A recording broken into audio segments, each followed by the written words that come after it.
do you say we head over to South Bend? Let's talk a little bit about this USC Notre Dame game from a recruiting perspective. Game's about to kick off as we speak right now. Big group of commits on campus, but there's also some elite juniors headlined by the number one running back in America, Kamon Spell, fresh off that decommitment from Penn State. He was probably going to do it before James Franklin got fired, but with the James Franklin firing, Spell reopened that recruitment, and he is fully back on the market.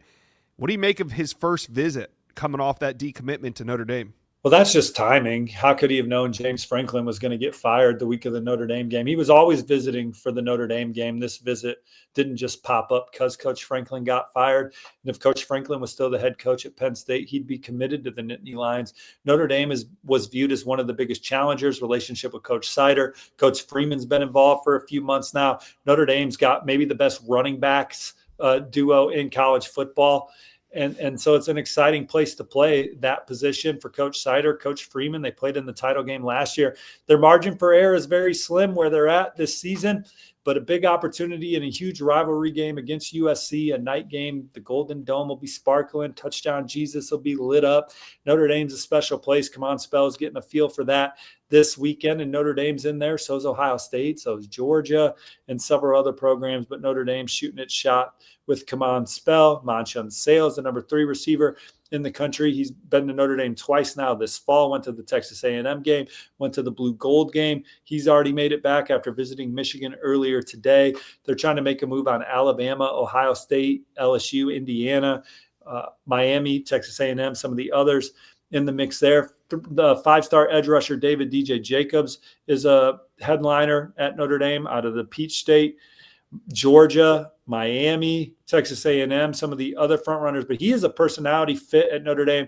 Kyle Kelly from Blue and Gold Illustrated tweeted a picture of David Jacobs. He has a pretty cool Notre Dame sweatshirt on that I'd never seen before. That's kind of unique. I think the Irish are more in that one than people are giving credit for. We'll see how the weekend goes and beyond. Chris Whitehead's the number 5 edge in the country. He was really looking forward to this visit. Ohio State, Tennessee, some of his favorites. Notre Dame's in a great spot for the number 4 tight end, Jack Brown, coming in. They're in a really good spot for number 5 tight end and legacy recruits Seneca Driver, the nephew of former player Tony Driver.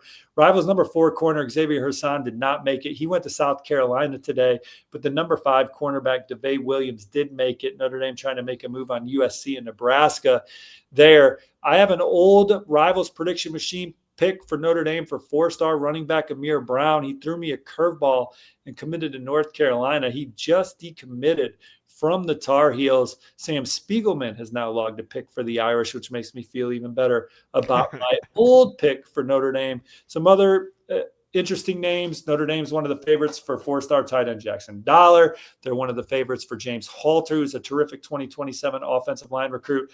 I think they're in a great spot for Isaac Miller from Wisconsin, who's been down the campus a couple times. And then certainly in 2028, you got guys like the number 1 defensive lineman Marcus Fakatu on campus, number 2 edge Aser Giotto, Dawson Jacobs, DJ Jacobs' younger brother, Darian Prescott, the number 4 edge from Chicagoland. These are all guys that Notre Dame's going to have a great shot to land. Theo Schott is a 2028 from Zionsville, Indiana, where I live. He's visiting Notre Dame today. If the Irish offer him, they will be one of the front runners, if not the favorites for Theo Schott. All right. Well, this is a pivotal game for both USC and Michigan, or I'm sorry, Notre Dame for USC and Notre Dame. Notre Dame could be headed to a big-time bowl, or it could be a disappointing season. Really depends how this game goes. We'll see what happens. We'll be talking more about the recruiting fallout from this all week long here on the Inside Scoop and the Wilt Fong Whip Around, so stay tuned for that.